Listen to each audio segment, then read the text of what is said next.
Sometimes things happen. This is the way of life.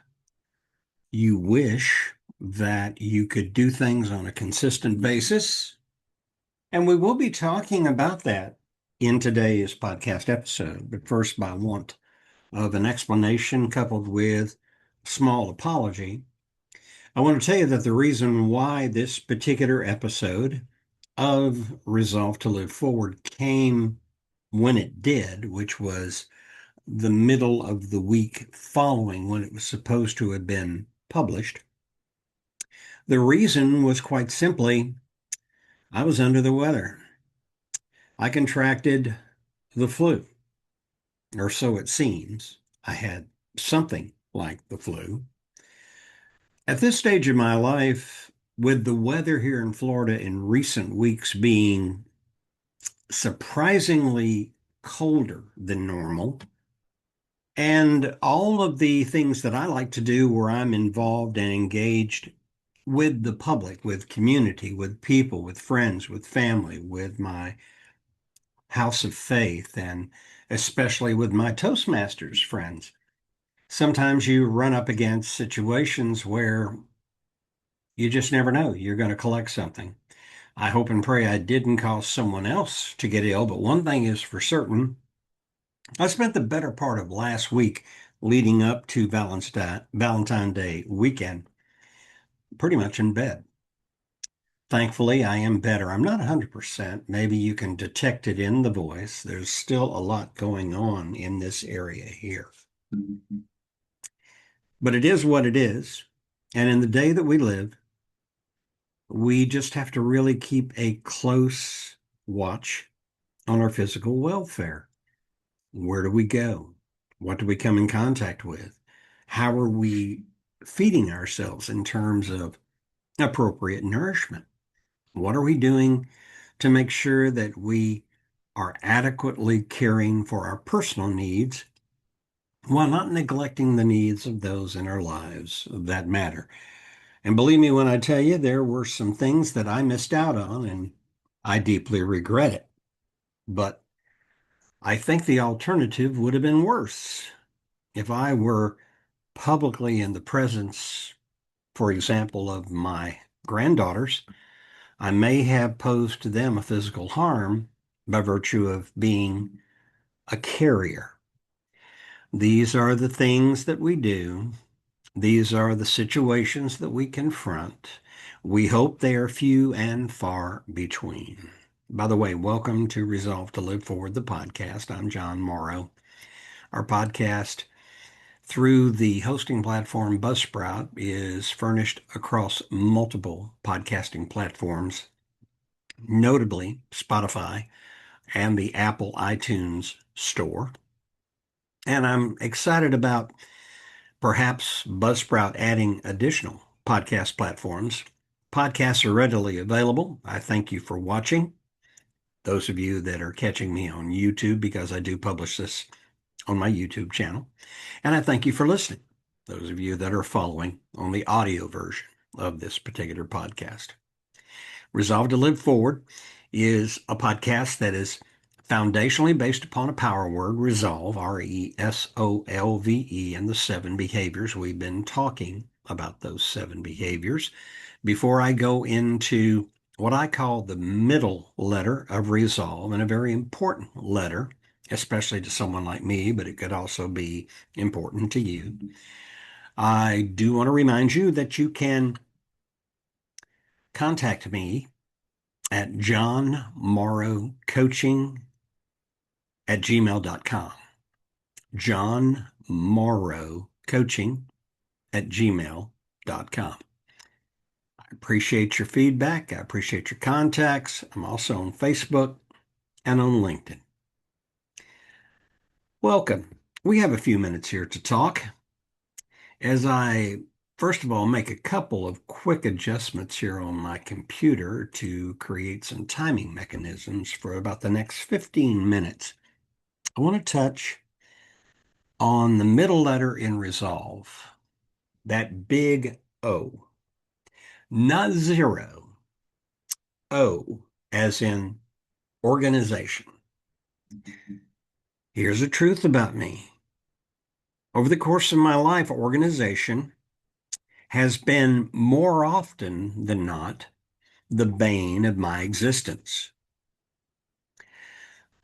Failure to organize is basically creating opportunity for failure, opportunity for falling short, opportunity for missing out. Organization isn't just a structure of plans. The definition of resolve is having a definite, firm plan of action.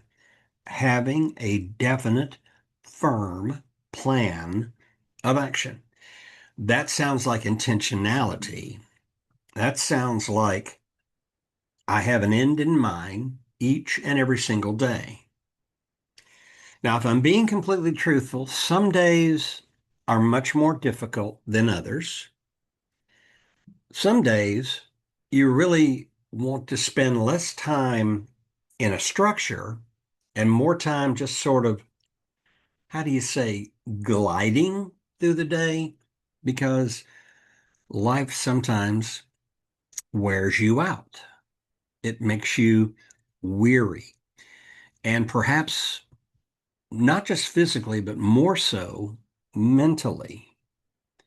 We have to think in a way where we realize that getting things done is a structural component of building a successful plan of action.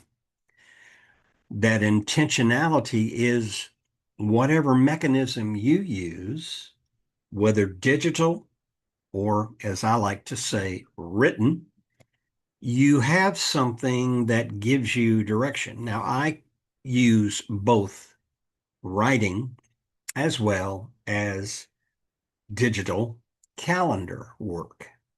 This is important because there are many things that I've committed to, other things which need to be prioritized, and then there are just the matters of everyday living based upon the need of what I have here as a person who lives by themselves to a great degree, as well as the family that is and should be a very important, if not the most important, extension of myself. There's also my service through my house of faith, the church that I attend.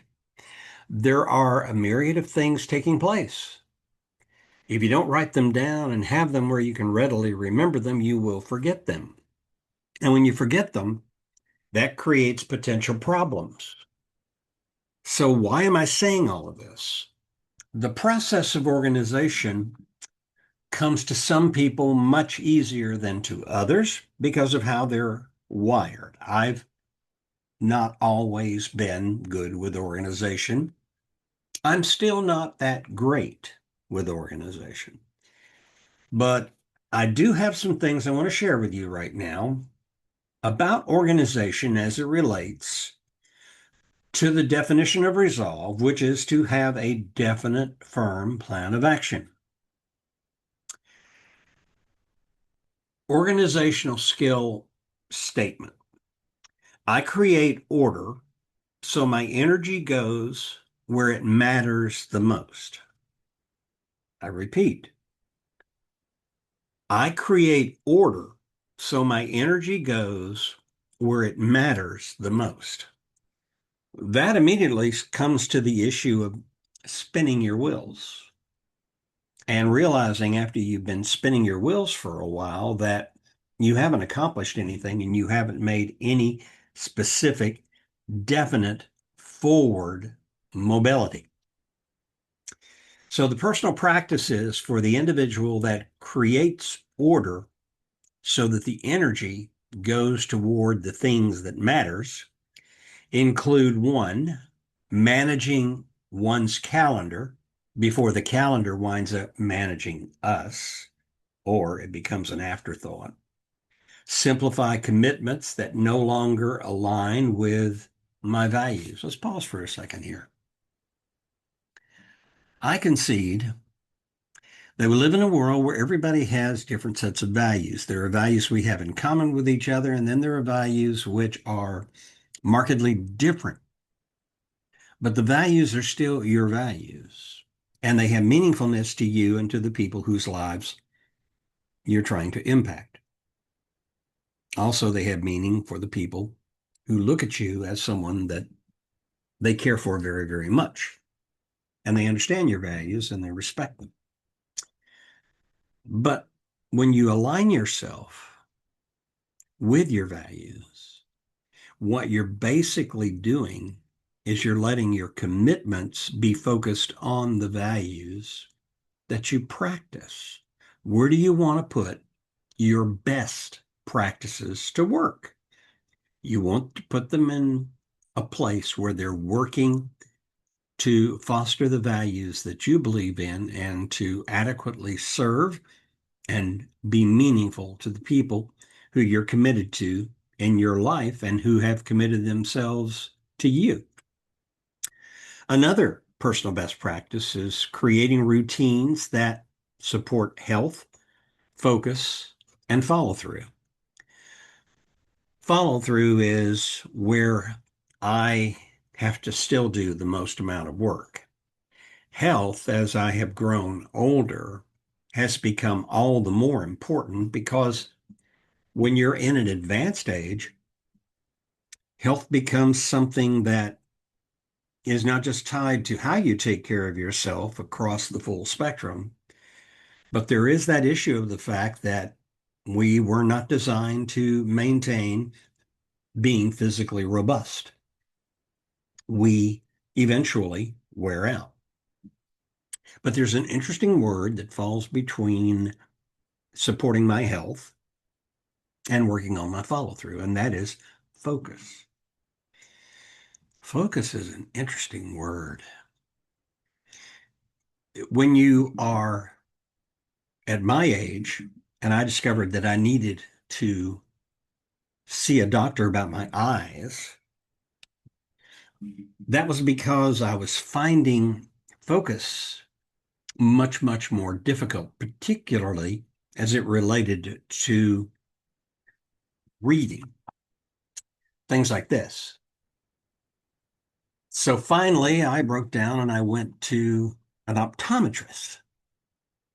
And the optometrist didn't just test for my vision, it tested obviously for glaucoma. I took a look to see if there were any cataracts and other anomalies, any kind of problems with the retina, the cornea, the eye itself.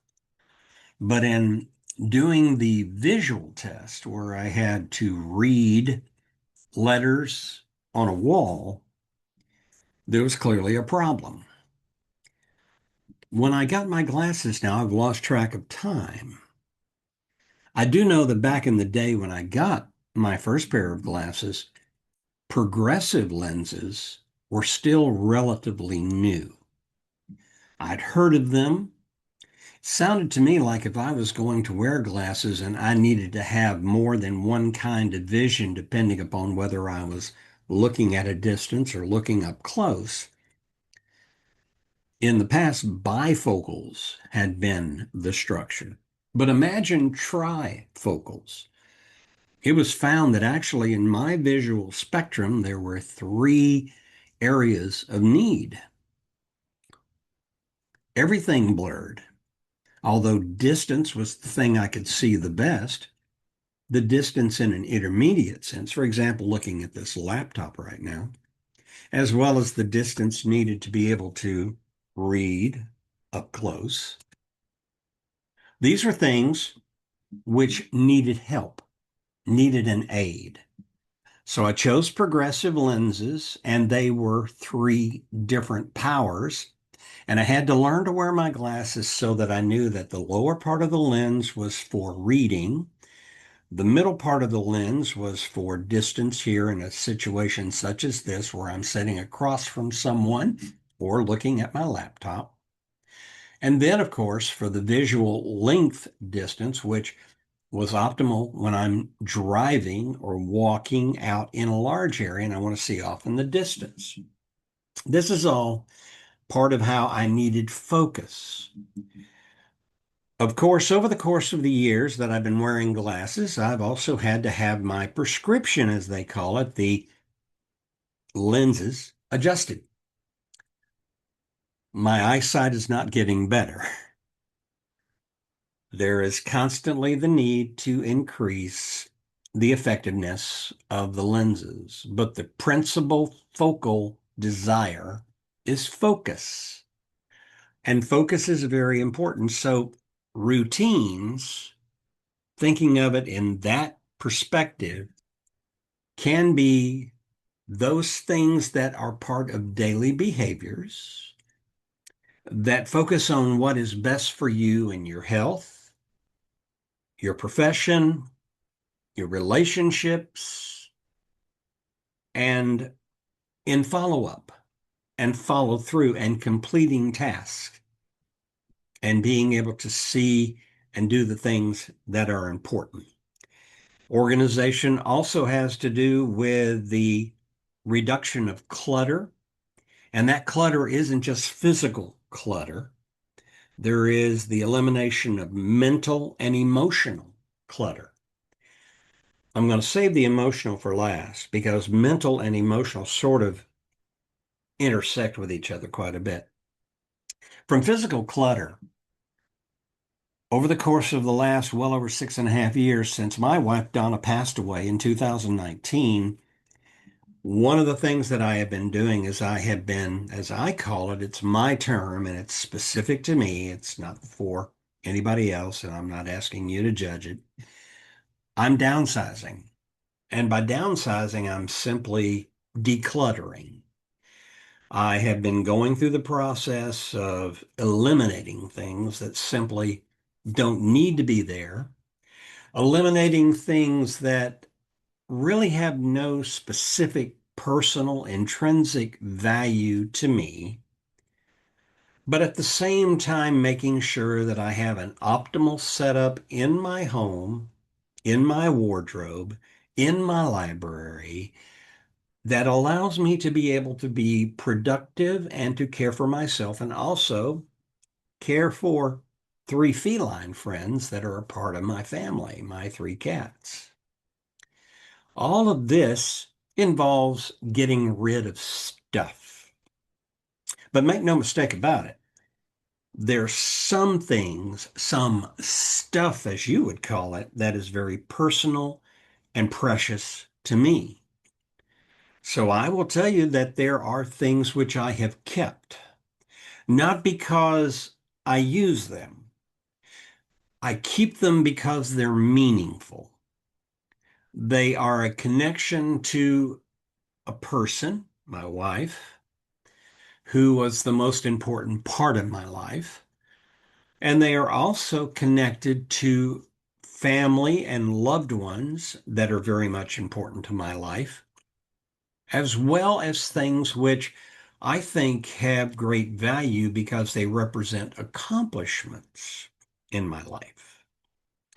There's just that thing that when you get close to it, it makes you feel good. Sometimes being close to the things that were about my wife can draw sadness. When we get to the mental and emotional part of reducing clutter, what is happening is that in the early going, in the setting up and the development of how I would resolve to live forward, I realized not on my own, but through counseling and through also watching and listening to experts on the grieving process, I established this process of learning to live forward, to move forward, to carry the grief and the painfulness of experiencing the death of my wife and understanding that that's a permanent scar. And sometimes it does flare up, but it's there in the proper context that it doesn't define me and it doesn't interfere with being productive. So the mental decluttering process is a mixture of getting rid of extraneous, noisy stuff that I don't need, being much more focused on reading, watching, listening, and engaging in things which help me to mentally be better, but also do the same thing with the emotions. Get rid of the negative emotions. Understand that the pain associated with grieving is just a part of living. I don't let it define me. I allow myself through proper structure and proper mental focus, and sometimes even framing, which is something I might talk about in future episodes. Through this decluttering process, I'm able to be functional, productive, successful, engaging, serving, and doing all the things that make up the Resolve lifestyle, the definite firm plan of action that Resolve represents. I'll repeat for you here what the 7 behaviors of a Resolve mindset are based upon my definition, the acronym Resolve, RESOLVE. You have a resiliency.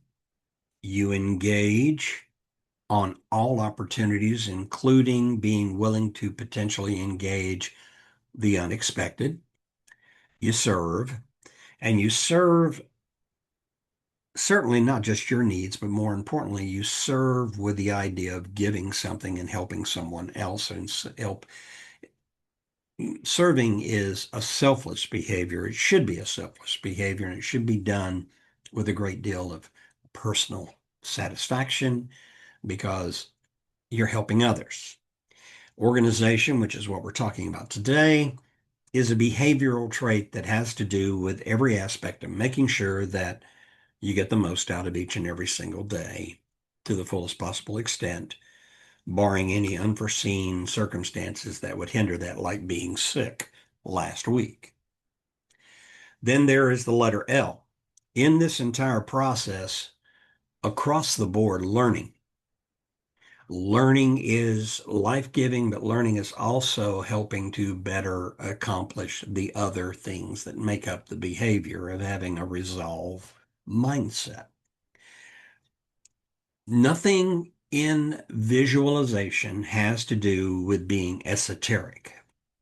It has to do with seeing something that you want to accomplish and focusing your visionary mindset on how that's going to look. Also, focusing on how that's going to become even more clearly defined, and then always living with that visionary goal as an end in mind. And of course, the last letter E really anchors it all, and that is genuine enthusiasm. Enthusiasm for the idea that you have been able to wake up to a new day. You are now able to engage that day.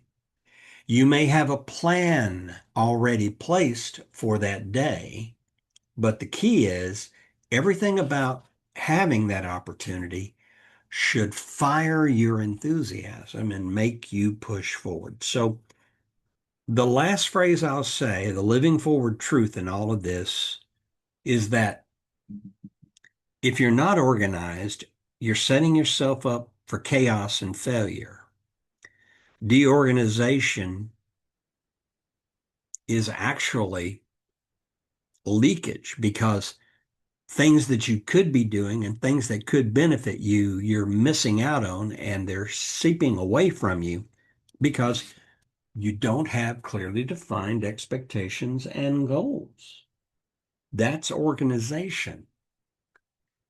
You could change it to anything you want to, but remember, I'm talking in an acronym situation here where when Donna and I talked about these 7 letters in Resolve, we were talking about behaviors that we wanted to adopt because We had arrived at the place in our life where resolutions simply didn't work.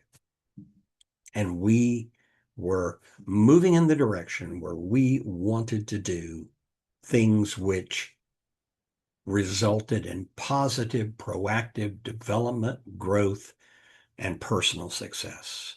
Things that would enrich and enhance. I'm thankful that I'm better. I appreciate all of you who, by the way, have reached out to me on Facebook, sending your best wishes, thoughts, and prayers my way. I am recovering and feeling very good. If you get to watch this video before Saturday, the 21st,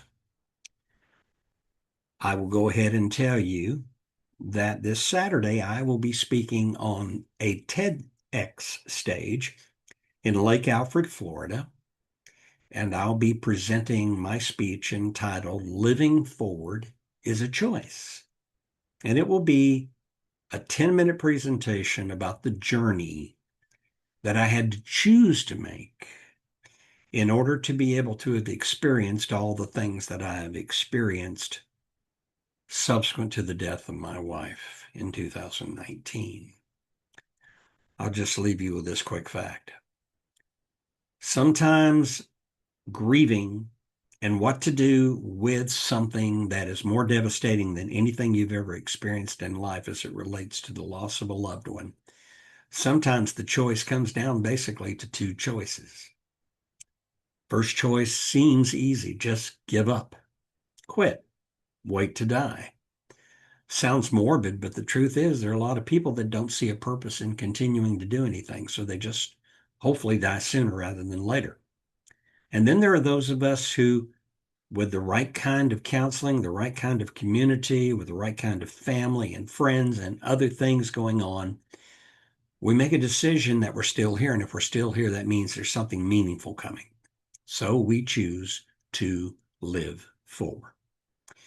But at all cost, if you don't get a chance to learn about it between now and this Saturday, the 21st, it will be on YouTube eventually, and I'm thankful for that opportunity and thankful for that exposure. I will tell you, you've been listening to Resolve to Live Forward, the podcast, available on multiple podcasting platforms and hosted by Buzzsprout, which is a podcast hosting site.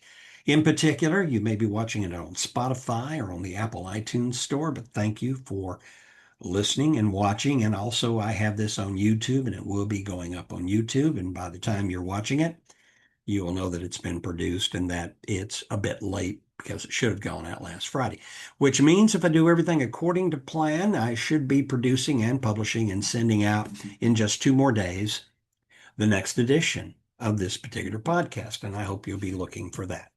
I'm John Morrow saying be sure to reach out to me at johnmorrowcoaching@gmail.com. That's johnmorrowcoaching@gmail.com.